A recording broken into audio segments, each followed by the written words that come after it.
जय हिंद दोस्तों।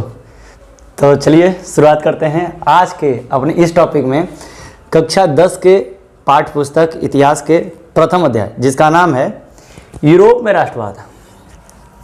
हिस्ट्री बहुत उबाऊ लगता है ना भाई।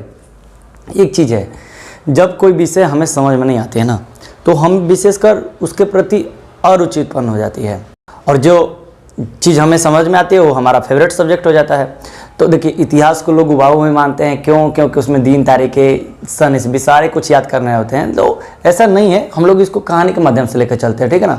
सारा कुछ जैसे आप मूवी देखते हो ना 2 घंटे की, उसी तरह हम लेकर चलते हैं। अब जिसमें लिखा है यूरोप में राष्ट्रवाद, तो पहले तो आपको समझ में आना चाहिए कि यूरोप है क्या, है ना। आखिर जिसके बारे में पढ़े तो उसको तो समझ में आना चाहिए। तो यूरोप में बता दो, हमारे देश, हमारा जो विश्व है उसमें 7 महाद्वीप में उसको बांटा गया। महाद्वीप की बात कर रहे हैं ना, तो पहले तो एक स्ट्रक्चर तो रहना चाहिए, दिमाग में बैठना तो चाहिए कि कैसा होता है ना। अरे भैया, जब से नहीं देखोगे तब से कैसे समझ में आएगा। तो मैं दिखाता हूँ आपको, 1 मिनट होल्ड करते हैं, ठीक है। देखिए, ये छोटा सा मैंने मैप ले लिया है ना, और इसी के माध्यम से आप समझते हैं। अब इसमें तो आपको क्लियर दिखाई तो नहीं पड़ रहा होगा, लेकिन इसी के माध्यम से हम लोग समझने का प्रयास करते हैं, ठीक है। थोड़ा सा अंदाज़ा लगाते हैं, है ना। जैसे ये इस पर हाथ मैंने रखा है ना, ये है एशिया। क्या है? एशिया। ये है एशिया। अच्छा, ये जो बीचों बीच लाइन जा रही है इसे कहते हैं कर्क रेखा, 0 डिग्री, 0 डिग्री विषुवत रेखा, सॉरी। तो ये है अपना अफ्रीका, है ना। तो पता है विषुवत रेखा से कर्क रेखा के बीच में ही सूर्य ट्रेवल करता है, और जानते हैं सूर्य की किरणें लंबवत पड़ती है इस पर। तो ऐसे यहाँ के लोग काले हो जाते हैं। अंध महाद्वीप भी कहा जाता है, क्योंकि इसकी विकास की गति बहुत धीमे है। तो ये है अफ्रीका, ये है अब ऊपर वाला भाग उत्तरी अमेरिका, नीचे का दक्षिणी अमेरिका। क्योंकि किसी भी ग्लोब में आप पढ़ोगे नक्शा में, जब नक्शा की बात कर रहे हैं तो उसमें ऊपर वाला जो रीजन होता है उसको नॉर्दर्न हेमिस्फीयर कहते हैं, नीचे वाला का सदर्न हेमिस्फीयर कहते हैं, मतलब उत्तरी गोलार्ध, दक्षिणी गोलार्ध। अच्छा, नीचे जो सफ़ेद सफ़ेद दिखा रहा है ये अंटार्कटिका महाद्वीप है।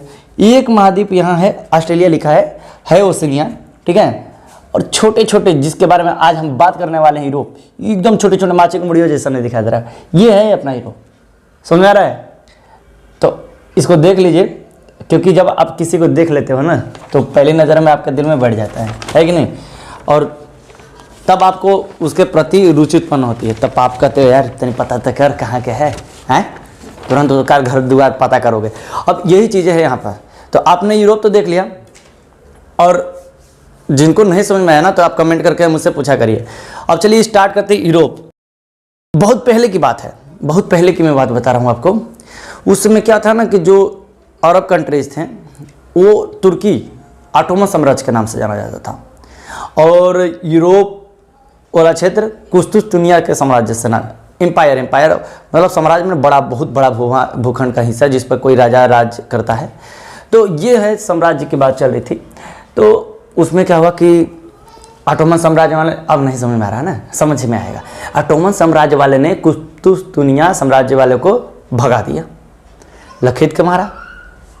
हाँ, जगह को और विस्तार करने के लिए साम्राज्य विस्तार नीति के स्वरूप अब वहाँ के जो लोग थे, गांव गिरोह में के लोग थे, वो भाग भाग कर शहरों में जा बसे। अब जैसे कुछ इटली भाग गए, कुछ फ्रांस, कुछ जर्मनी, कुछ स्पेन भाग गए। तो कहने का मतलब भागे तो लोगों के कांटेक्ट में आए। अब कहते हैं ना, विद्वान लोग अधिकतर शहरों में रहते हैं, कांटेक्ट में आए, लोगों ने अपना आचार विचार इंटरेक्शन किया, आपस में समझ में आया कि यार ऐसे आविष्कार होता है। तो कहते हैं आवश्यकता ही आविष्कार की जननी होती है, अच्छी बात है।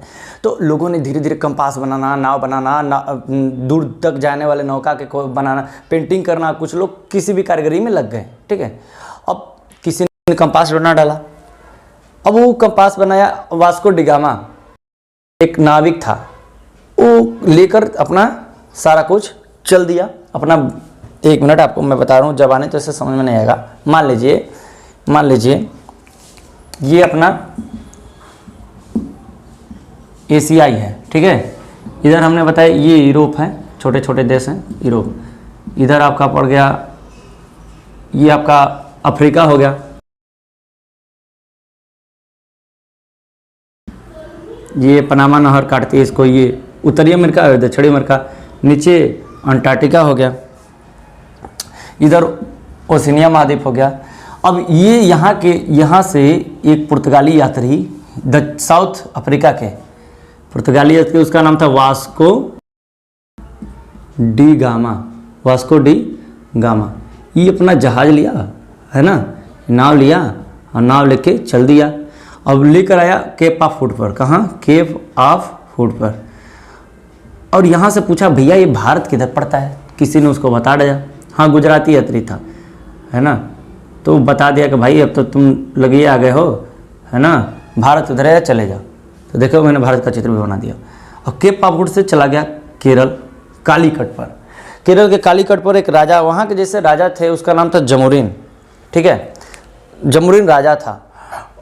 जैसे दिल्ली में बादशाह बैठता है ना, अब बिहार में सम्राट कहे जाते थे, इधर छत्रपति कहे जाते थे मराठा में, है ना, पेशवा कहे जाते थे, तो ऐसे ही यहाँ पर जमुरीन ने स्वागत किया। ये सब क्लास 8 की बातें हैं। क्लास 8 इतिहास की बुक उठाओगे तो आपको पता चलेगा। मैं जानता हूँ अच्छे से, आप लोग हाँ उसको रिकवर करिएगा तो समझ में आएगा।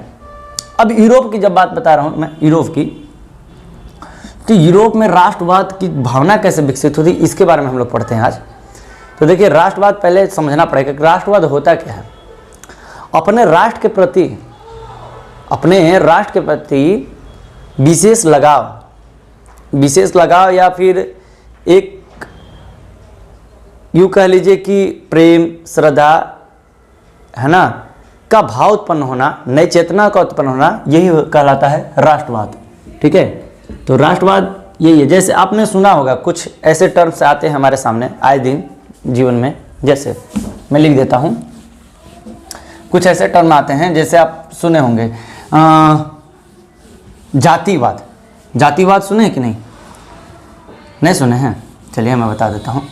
जैसे जातिवाद, समाजवाद,